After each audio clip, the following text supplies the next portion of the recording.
Hi, I'm Bill Hodges, and this is Spotlight on Government. And today we have Sean Shaw, and Sean is the District 61 State Representative here in Florida.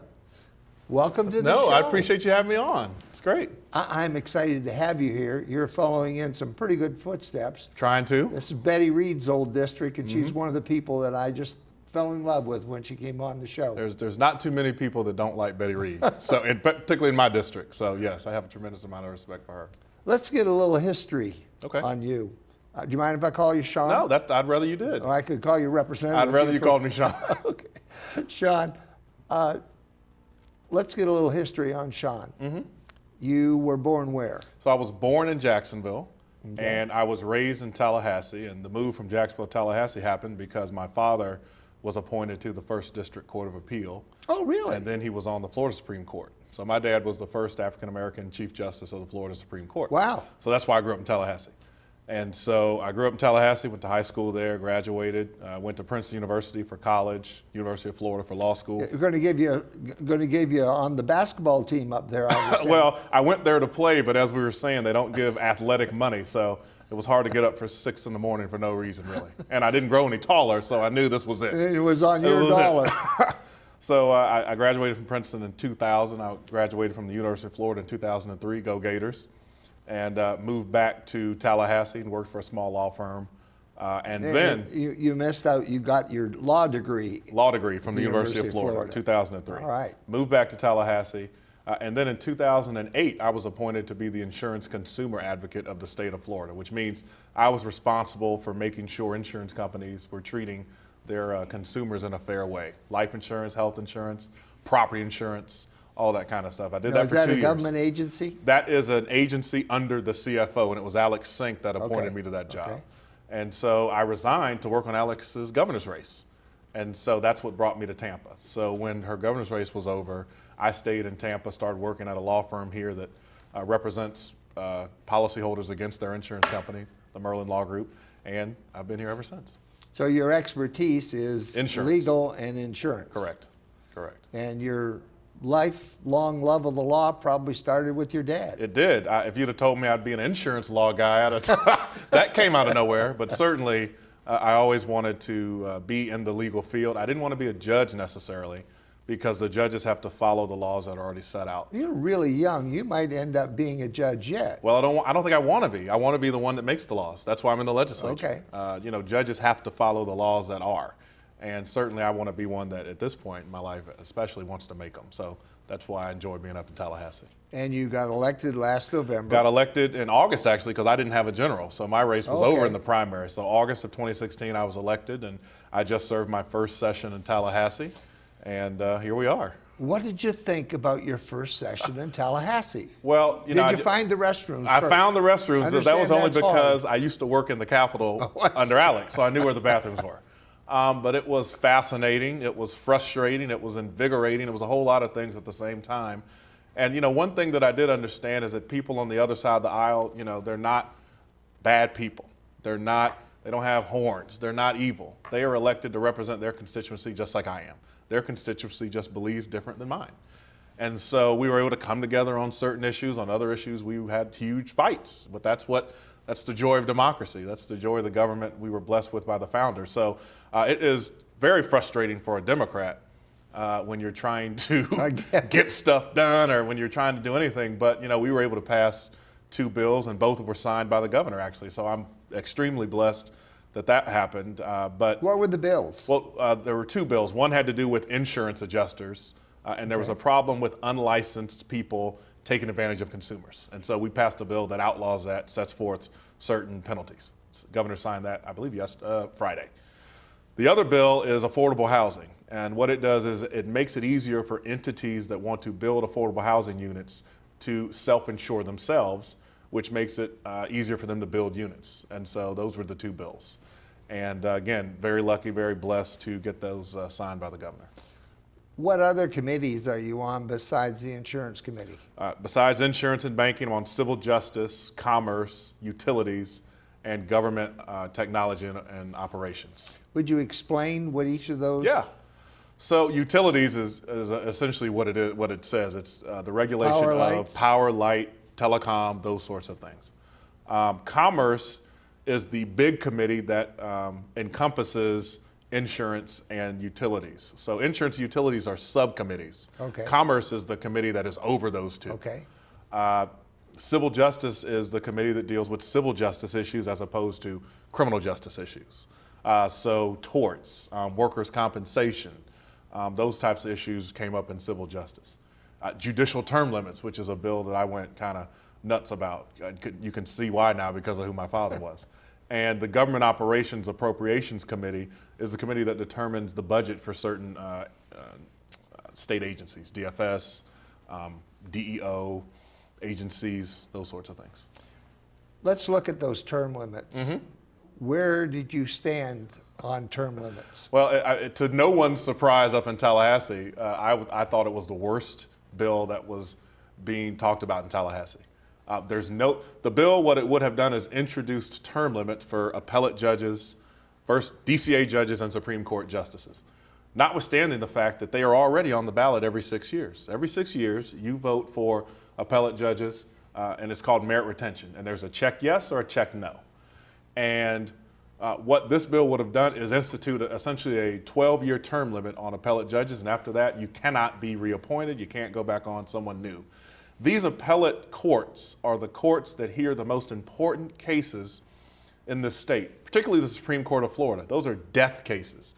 If you remember Bush v. Gore, the presidency was essentially decided by the Florida Supreme Court. These are major issues, and you don't want someone who just got on the bench to be deciding those. You want someone who has a long history.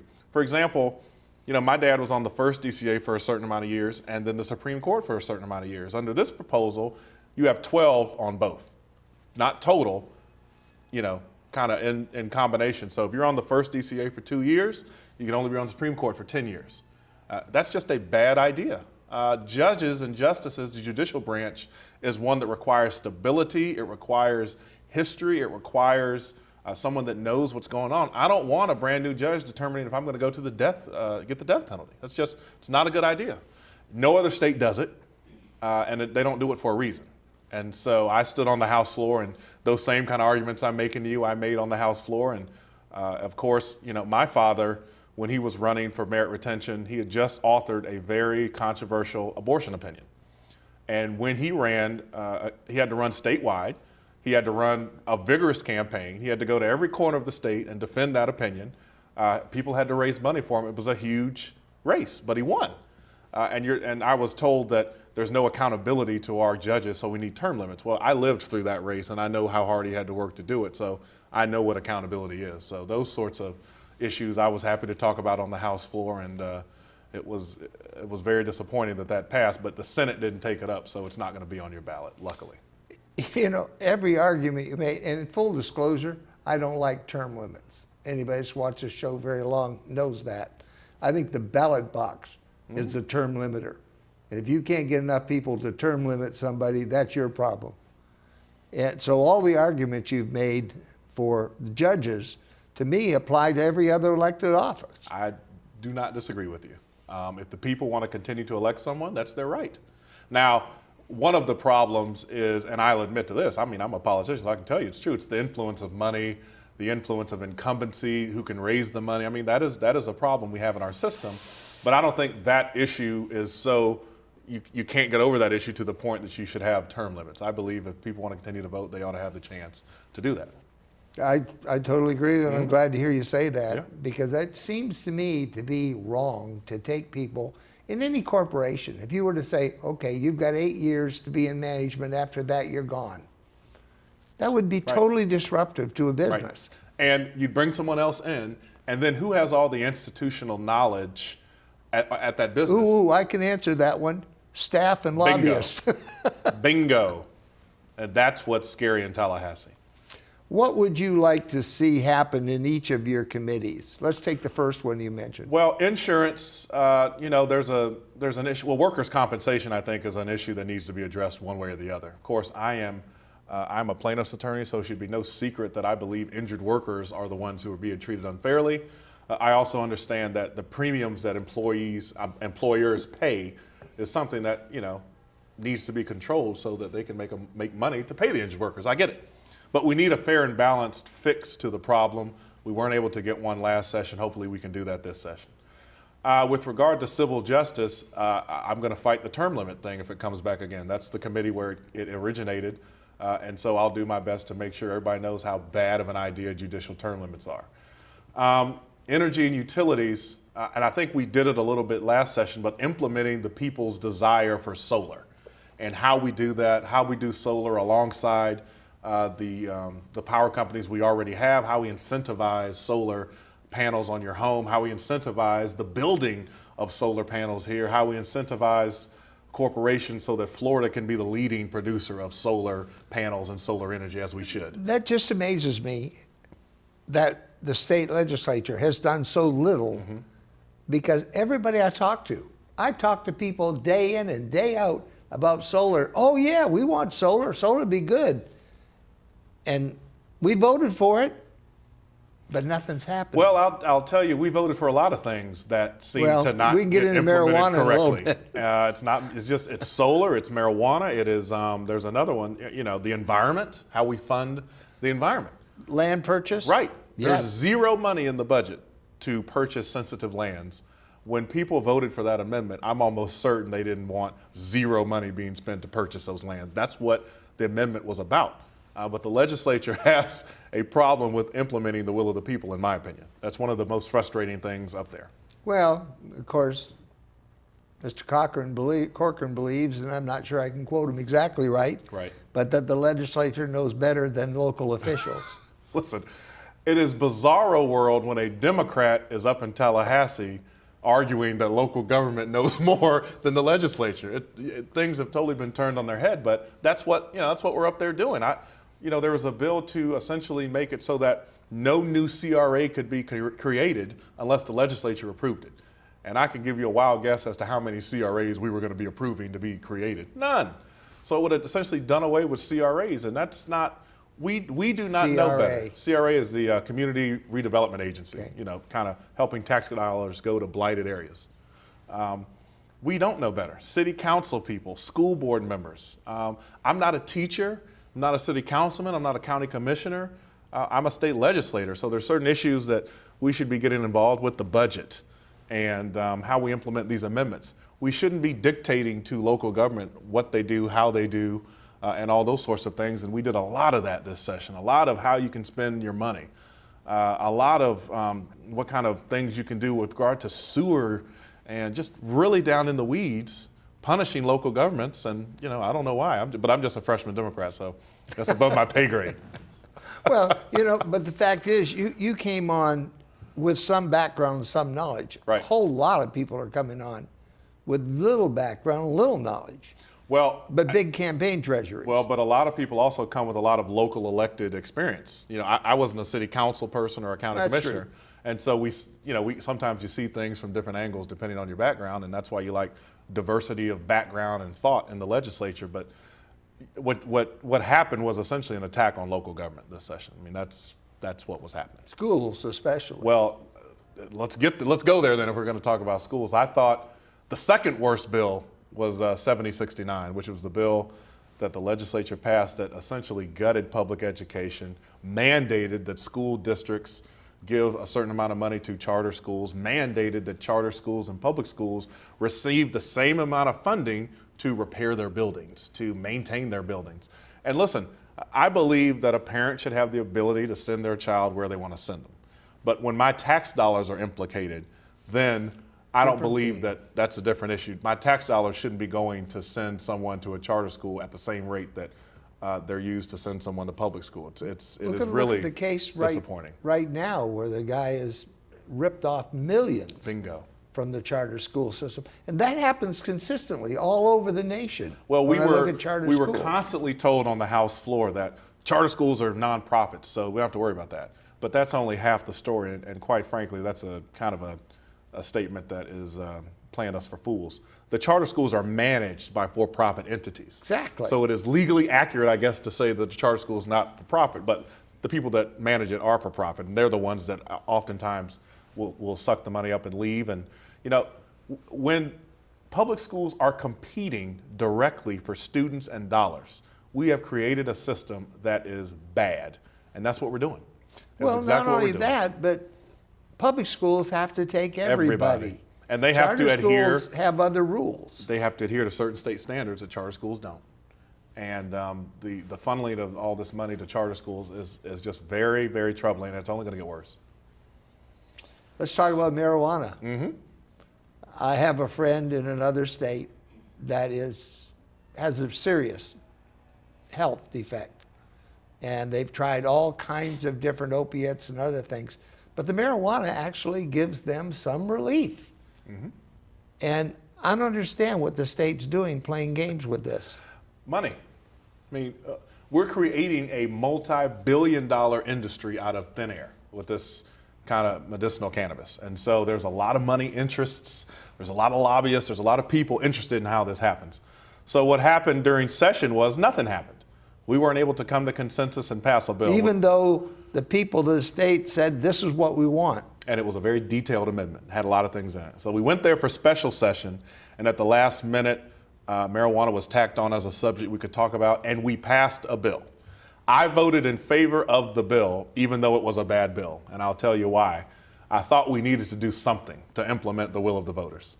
For me to go up there and vote no on the bill, even though it lacked certain elements, I thought would have been worse than what I did. I voted for the bill.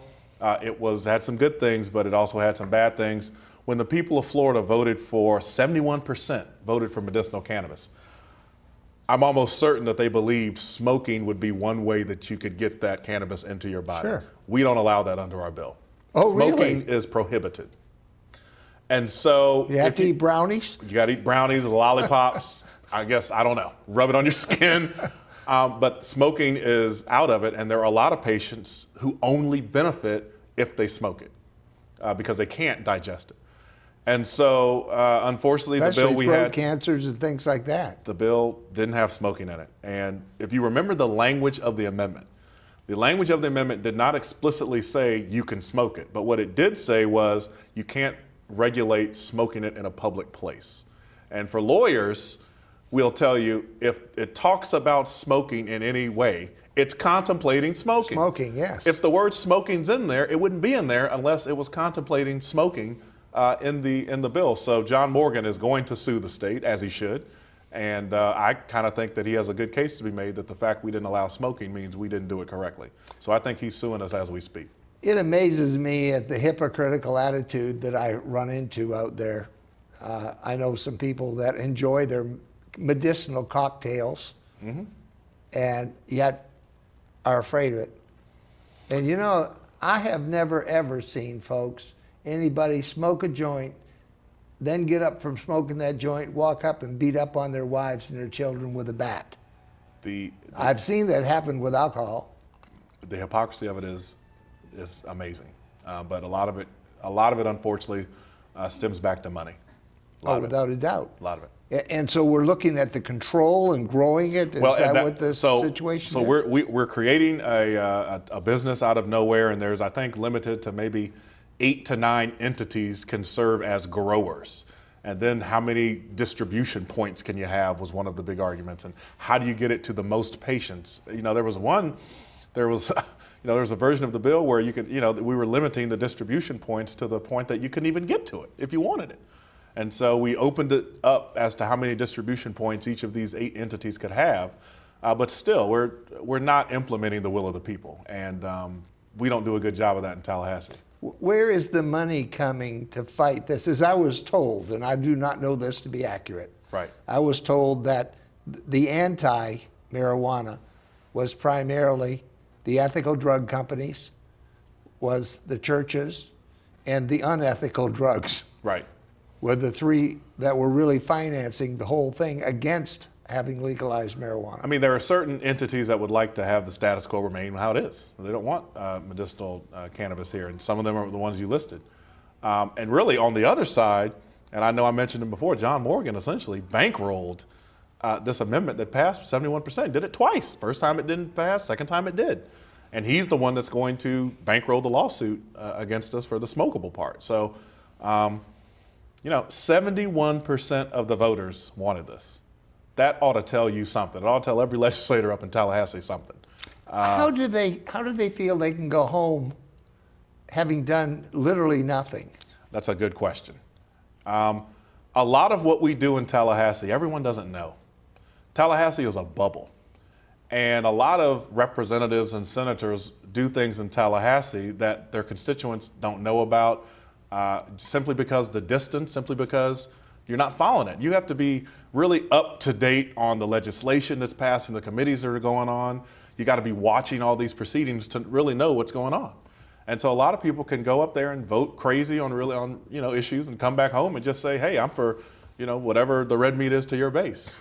And so I think a lot of people will probably go back home and say, look, I didn't want joints to be sold on the street to little kids, so I voted against the bill. Well, that's a gross mischaracterization of what we were up there doing. But if the constituents don't know any better, they'll buy that. That is a problem with uneducated constituencies. I talked to somebody the other day about this very thing, and they said, well, it's above my pay grade. I have to trust they're going to do it right. Well, it's one thing when it's a city councilman who you can go to the city council meetings.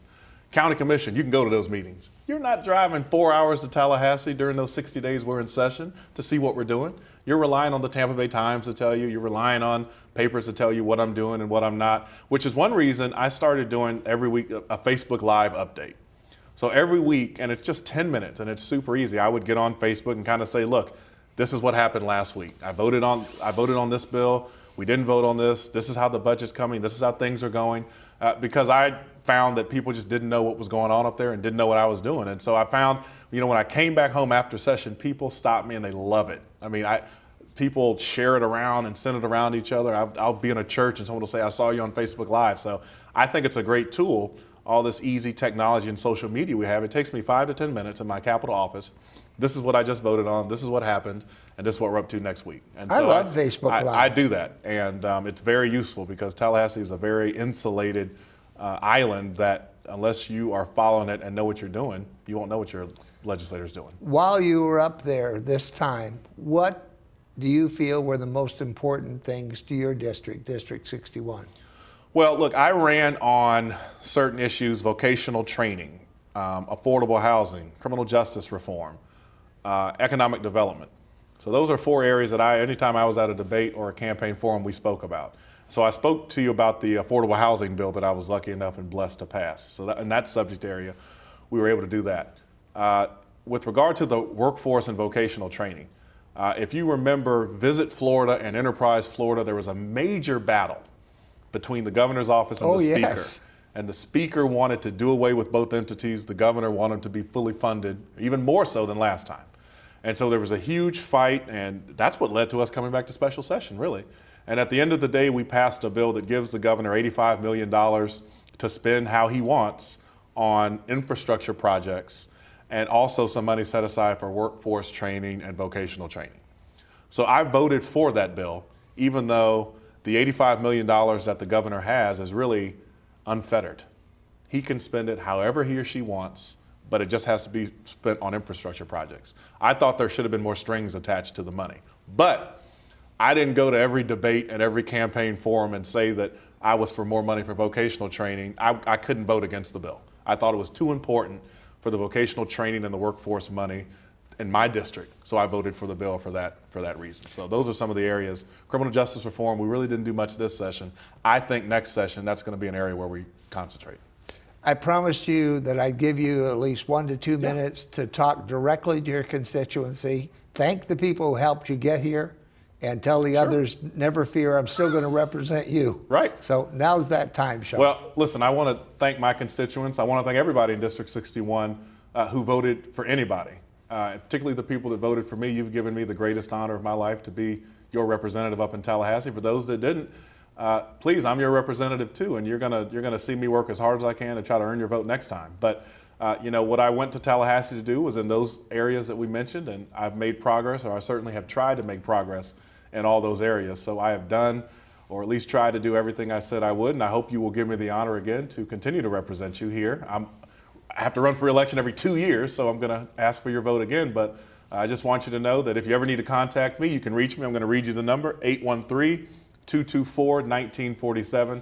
That is the number in Tampa. If you are ever in Tallahassee during the legislative session, come by my office. You will get to see me no matter what. We'll figure out a time for me to see you if you come into Tallahassee. But again, I want to thank you for allowing me to serve you in Tallahassee. You know, that was great. But we'll post the number on the Okay, good. screen too, so nobody has to hurry to write Okay. it down or try to run away and remember. You know, one of the things you mentioned to me was here was a bill that gave $85 million of unfettered funds to the governor to spend any way he sees fit. And buried in that bill was also a workforce bill that gave money to people on workforce. And if you didn't vote for this part, you lost this part, and vice versa. Isn't there some kind of argument for single issue bills? I am really kind of tired, both here and in Congress, of seeing them package up this huge bouquet of things where people have to get this, they got to vote for all these other things. Well, and I'm sure you know that's by design. You Oh, know, I wouldn't have voted for that know. bill without that money for my Exactly. district in it.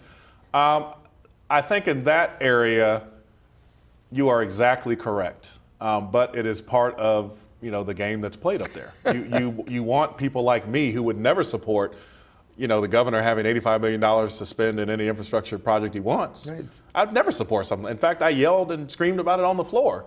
But then I had to kind of say, reluctantly, I'm going to support it because this is so important to my district, the other money. At first, the bill to eliminate Enterprise Florida and Visit Florida was one gigantic bill at the beginning of the session. And then they split it into two, one for Enterprise and one for Visit. But there was one gigantic bill to essentially redesign how we deal with economic development and tourism in a state that relies on tourism as big as Florida. Surprised they didn't throw marijuana into that one Might as too.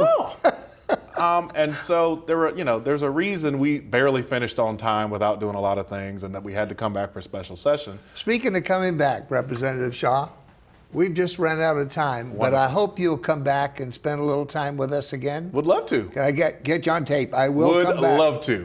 Would love Okay. to. Ladies and Appreciate gentlemen, I'm Bill Hodges. You've had Representative Shaw, District 61, State of Florida Representative. This is Spotlight on Government. You're unique, you're special, you're great. Tell yourself so often because you are. And we'll see you on the next Spotlight on Government again. Representative Shaw, thanks for being with us. I was happy to be here. Thank you. And thank you for being with us.